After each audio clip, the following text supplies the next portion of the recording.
Hi, good evening. Tonight our guest is Dexter Filkins. Mr. Filkins is a Pulitzer-awarded journalist who has widely covered Middle East, South Asia, Afghanistan, and Pakistan for various media outlets.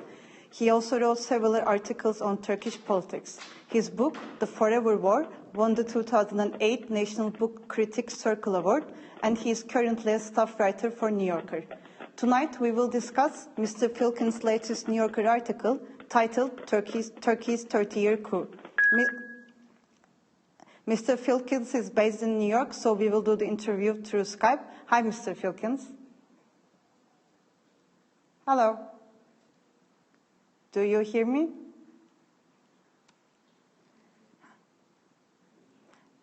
Mr. Filkins, do you hear me?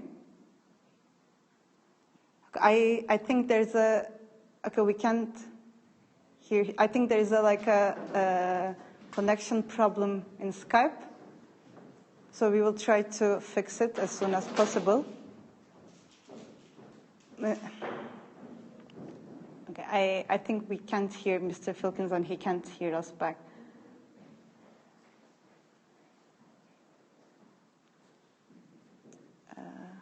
Okay, now we're trying to fix the connection.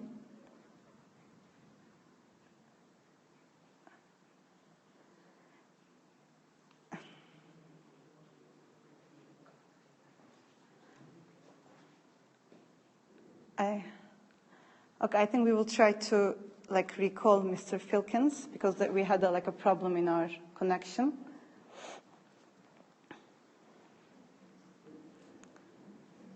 So Mr. Filkins wrote a very extensive report on the coup attempt happened on July 15, and we're going to discuss with him his investigation and his conclusions after the research that he had made on both July 15 coup and the Gulen movement. So I think we're trying to call him again. Okay. Okay, now can you hear me? Yeah. Okay, perfect. So hi again. Hello. Yeah, I'm here. Okay, so should we start? Whenever you're ready. Okay, so I want to start with the title of your article, Turkey's 30-year coup. Why did you think that it was necessary to look back to last 30 years of history to understand what happened on July 15?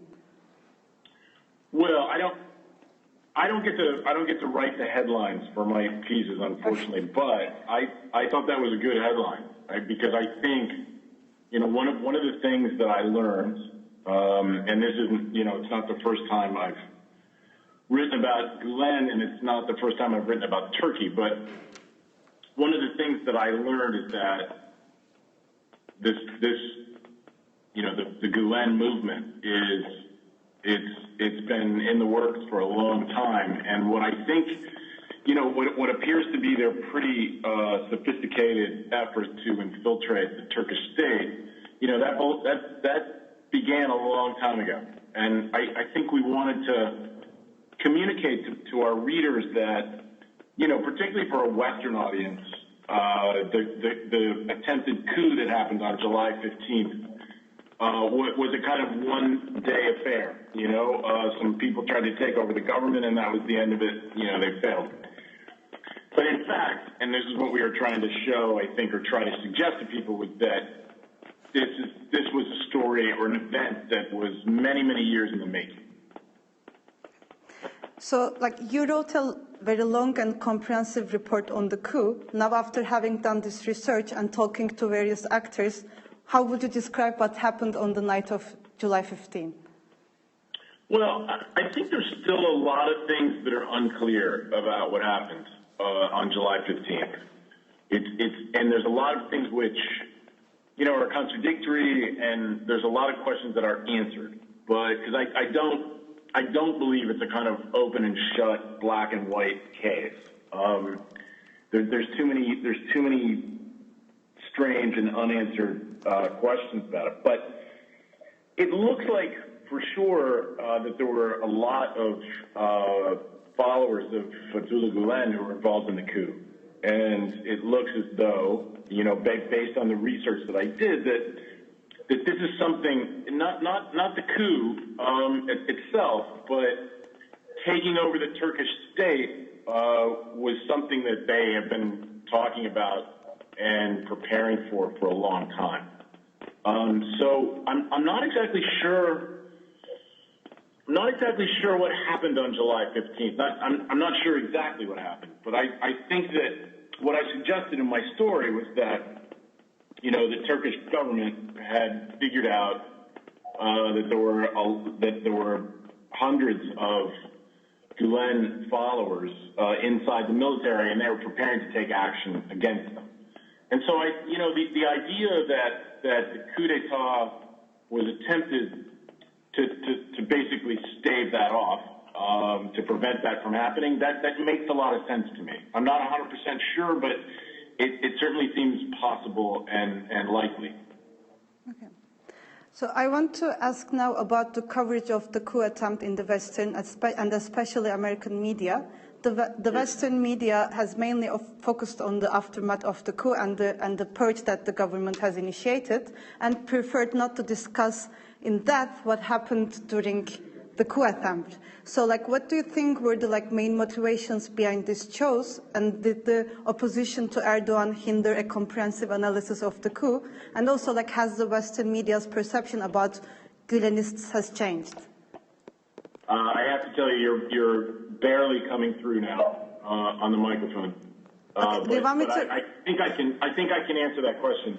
Okay. Look, I thought that the coverage, by and large, in the Western media was pretty superficial.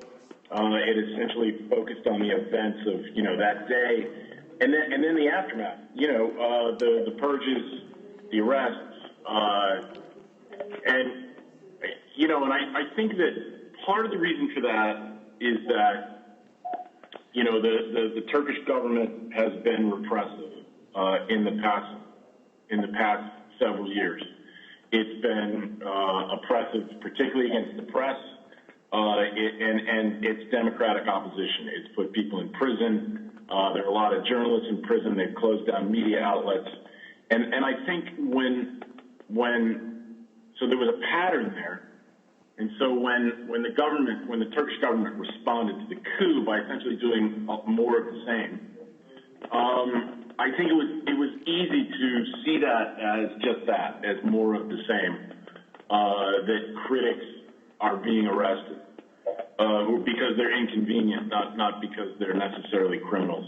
You know the numbers better than I do, but even now, I mean, how many newspapers and television stations and websites have been closed down? 38. Are all of those related to Fethullah Gulen? I don't know, but I certainly don't think that the proof has been put out that they are.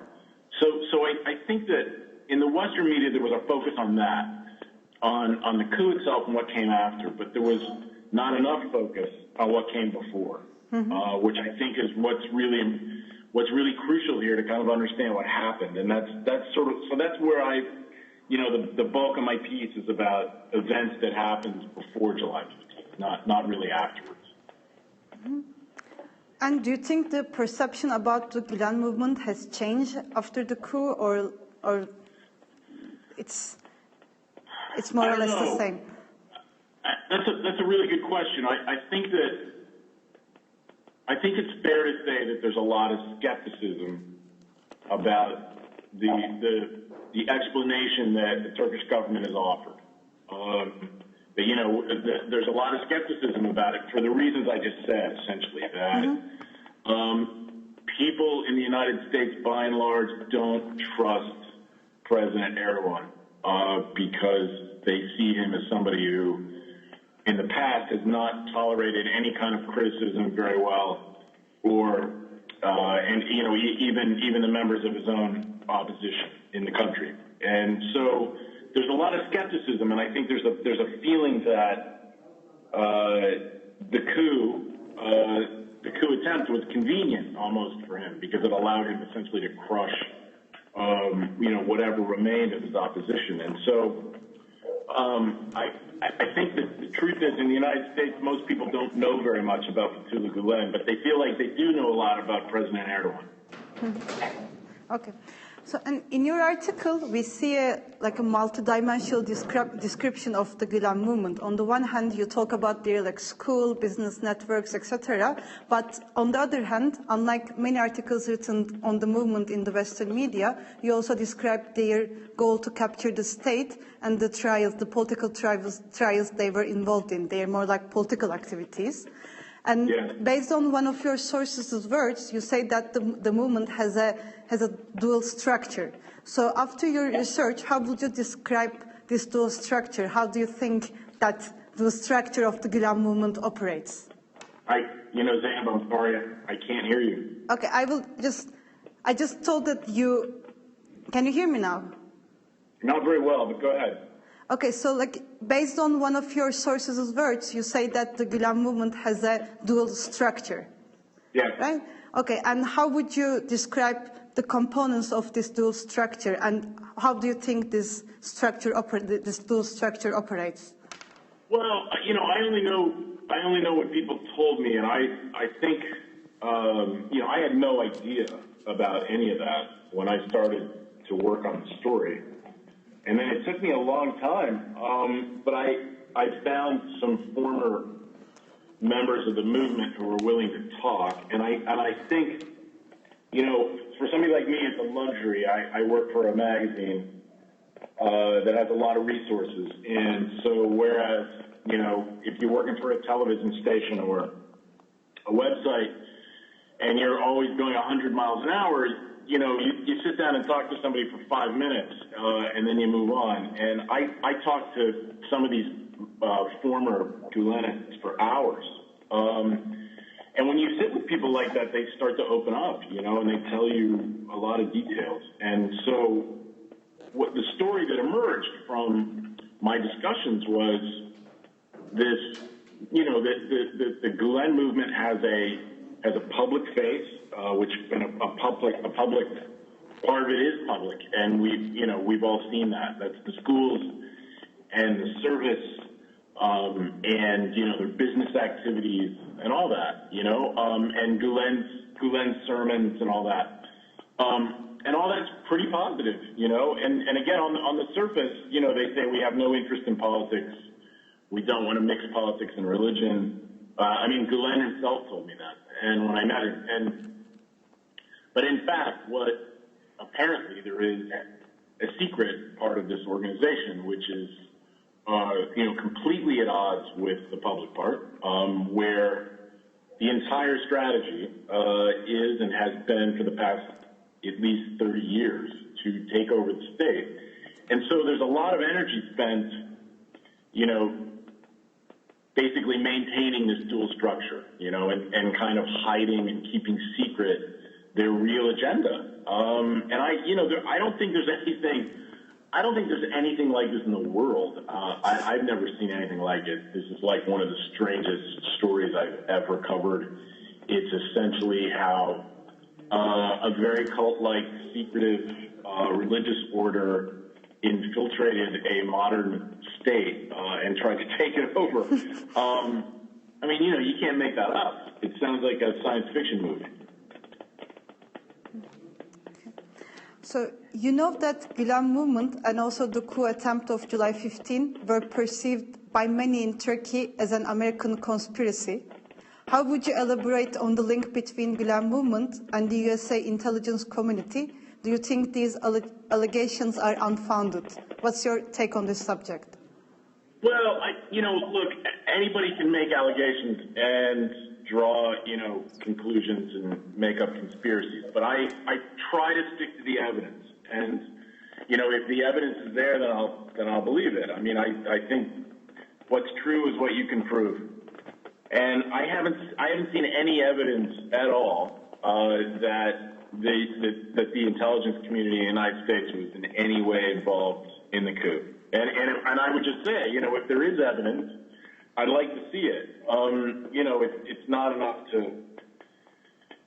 enough to just connect a couple of dots and say, well, they must be involved because it would be advantageous for them to do it. That's not enough. I want to see the evidence, and I haven't seen any. Having said that, however, I think there is evidence, which I put in my story, about possible contacts and a relationship between Gulen and the CIA, dating back, to the 1990s, I guess. I found that really interesting. I found it very intriguing.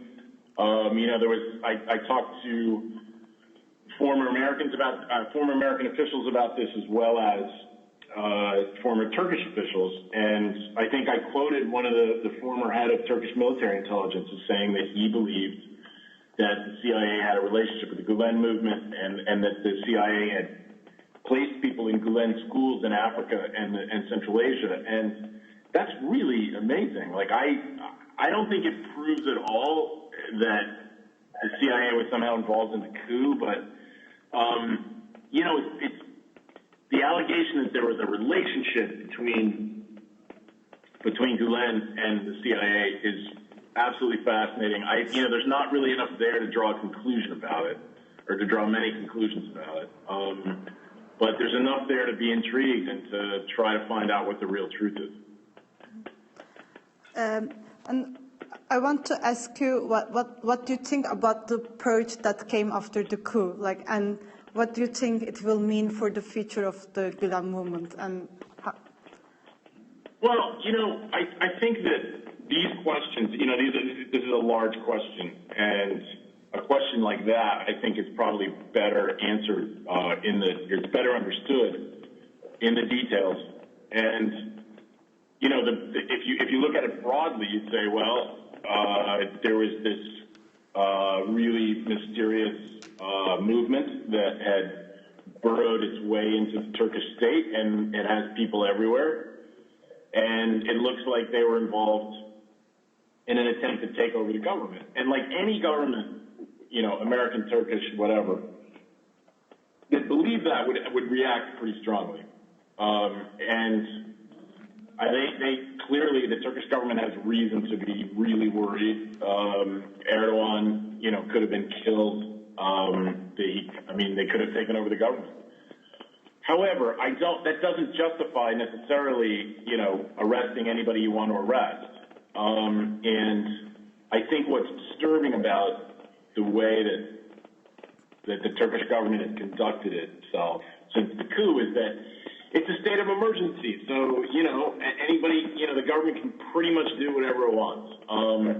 And it doesn't have to show evidence, and it can just detain whoever it wants, no questions asked. And that, that's on its face, that's dangerous, it's disturbing, it's not, whatever else it is, it's not democratic. So, what was the most difficult part of writing such an article about this coup happened on July 15? What was the most difficult part? Well, I don't speak Turkish, and I apologize for not speaking Turkish. And so just, working in another language is hard.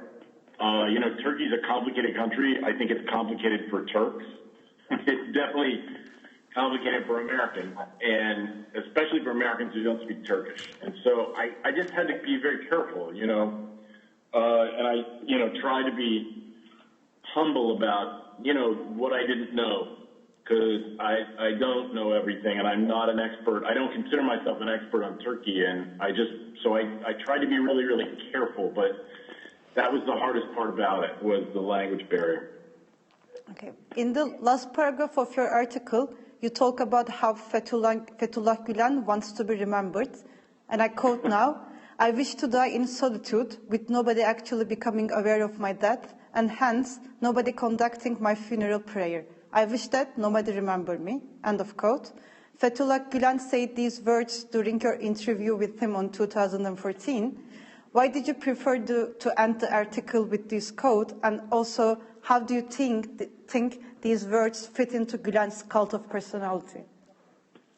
Well, that interview was 2015. Last year. Sorry.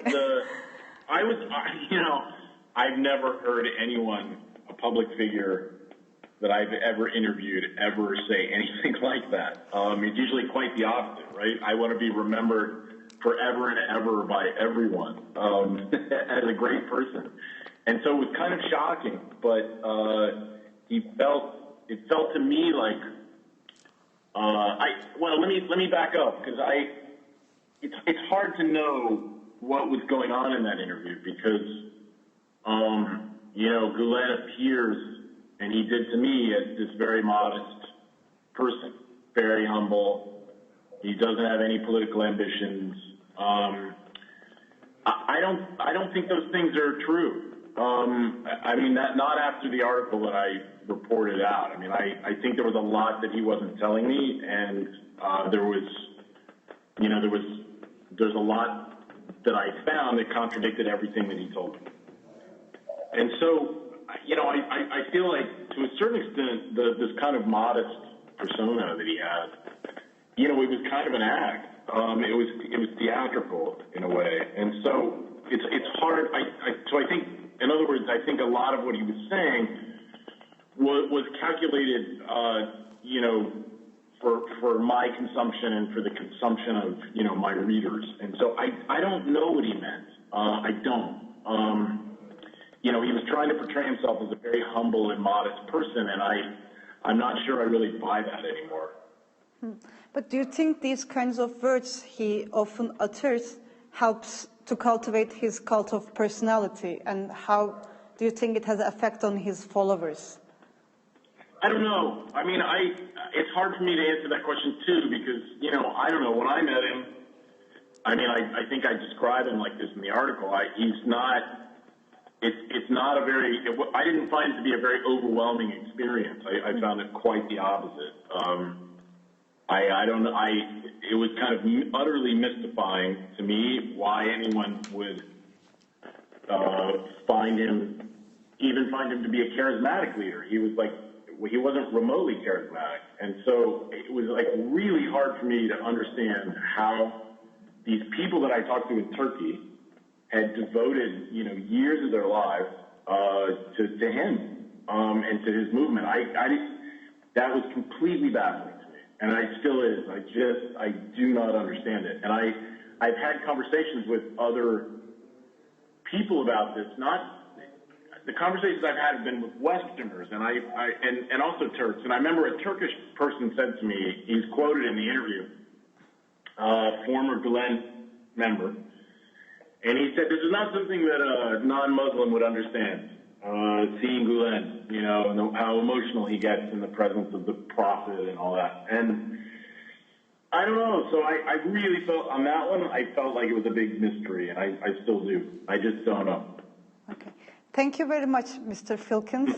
It was a great pleasure to have you tonight and talk with you about your article. Thank you very much. Good luck with your website, and send my best to Rushan. Okay, thank you very much. Bye. Thank you. Call me this evening. Okay, bye.